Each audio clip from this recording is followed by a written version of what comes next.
Hey, yo, chicken nuggets. It's me, Carl. And I'm Vanessa. Welcome to Grow TV. Welcome to Grow TV. Hosted by Carl. Where we have fun with our friends, talk about Jesus, and go over everything the Bible has to offer. Now once again, welcome to Grow TV.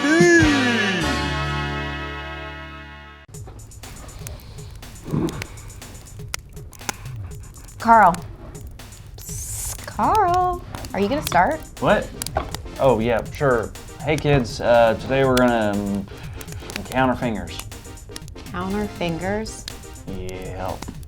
Don't you think we might want to play a game? Okay, we can play a game. We can play. Who can count their fingers the slowest? 1. All right, Carl. That's it. Head up. I don't wanna. Come on. Get up. Come on. Get up. Did that hurt? No. Okay, yes. Come on, Carl. These kids want to know what's wrong. No, they don't. No one does. After what I did, no way. Wait, what did you do? Something horrible. Just awful. Listen, no matter what you did, you can always tell me. Come on, we're friends, Carl. I don't know. You promise you won't tell no one? I promise. Okay. Well, my good friend Andy invited me to go camping with him last week, and he really wanted me there. That sounds fun. Kind of like what we're doing now. It was gonna be super fun, but when it came to the day, I decided to change my mind and not go. Why did you not want to go? I guess I just felt like staying home and playing video games. Oh, I get that. It's not a big deal. At least you told him you didn't feel like going. You did tell him you weren't going anymore. Oh, Carl. I told Andy I hate camping. But you love camping. I know, it's a terrible thing to do. I feel awful. No, he'll never forgive me. I also lied, and that's a sin. Now God is upset with me. Well, Carl, I think you'd be surprised. Surprised at how mad they are? Oh, great. No. Well, just like Peter was surprised, I'm sure that you would be too. Peter? Peter, the teacher at the high school that smells like a pineapple? No, Peter in the Bible. The disciple? Oh yeah, what about him? Well, you remember last week's story, right? Sure, we talked about how Jesus overcame death. He died for our sins, and then 3 days later, he rose back up to life. Yep, but you do remember what happened before that story, right? I can't. Well, after Jesus was arrested, all the disciples scattered because they were scared of being arrested for being a follower of Jesus. One time, there were people coming up to Peter accusing him of knowing Jesus, but each time he was asked, he said he didn't know Jesus. What? He's lying. He knows Jesus. He was a disciple, for crying out loud. He was Jesus' friend.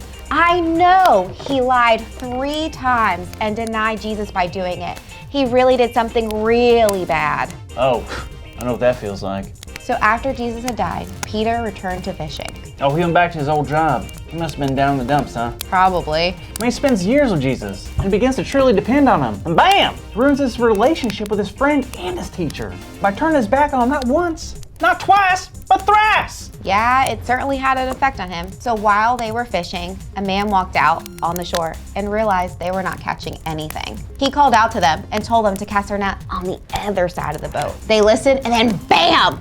They caught so much fish that they couldn't even pull the net up. Wow, that was their lucky day. Thank goodness that guy helped him out. That sounds exactly like something Jesus would do.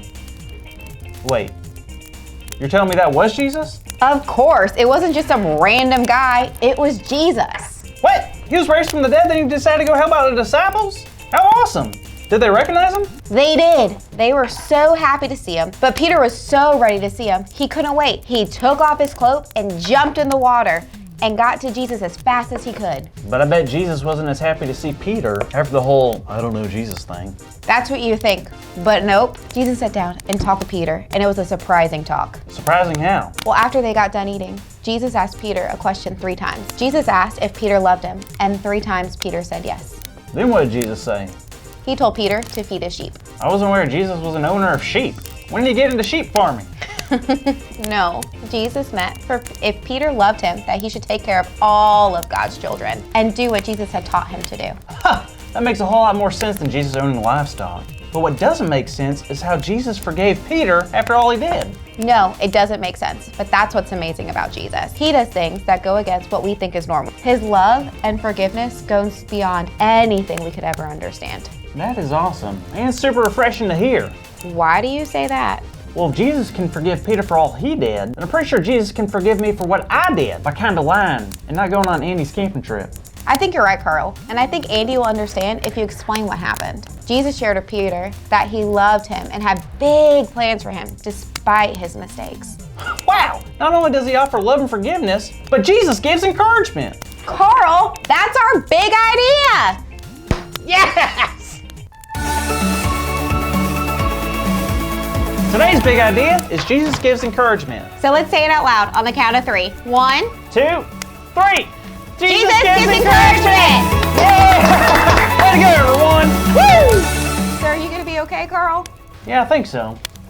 Carl, I thought you said you hated camping. Andy, I don't, but I really kind of just wanted to stay home last week. So you lied to me? Yes. It's okay, I forgive you. I'm sorry, Andy. I'm sorry.